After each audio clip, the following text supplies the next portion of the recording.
بسم اللہ الرحمن الرحیم۔ حاتم بن اسماعیل نے مہاجر بن مسمار سے حدیث بیان کی۔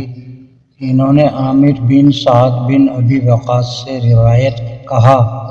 میں نے اپنے غلام نافع کے ہاتھ حضرت جابر بن سمرہ رضی اللہ عنہما کے پاس خط بھیجا کہ آپ مجھے کوئی ایسی حدیث لکھ بھیجیں جو آپ نے رسول اللہ صلی اللہ علیہ وسلم سے سنی ہو۔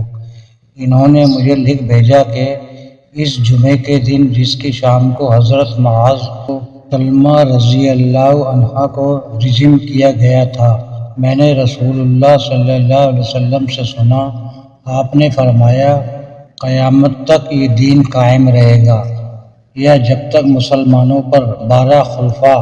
حکومت کریں گے جو سب کے سب قریش میں سے ہوں گے، اور میں نے آپ کو یہ فرماتے ہوئے سنا مسلمانوں کی ایک چھوٹی سی جماعت کسرا یا آل کسرا کا سفید محل فتح کرے گی،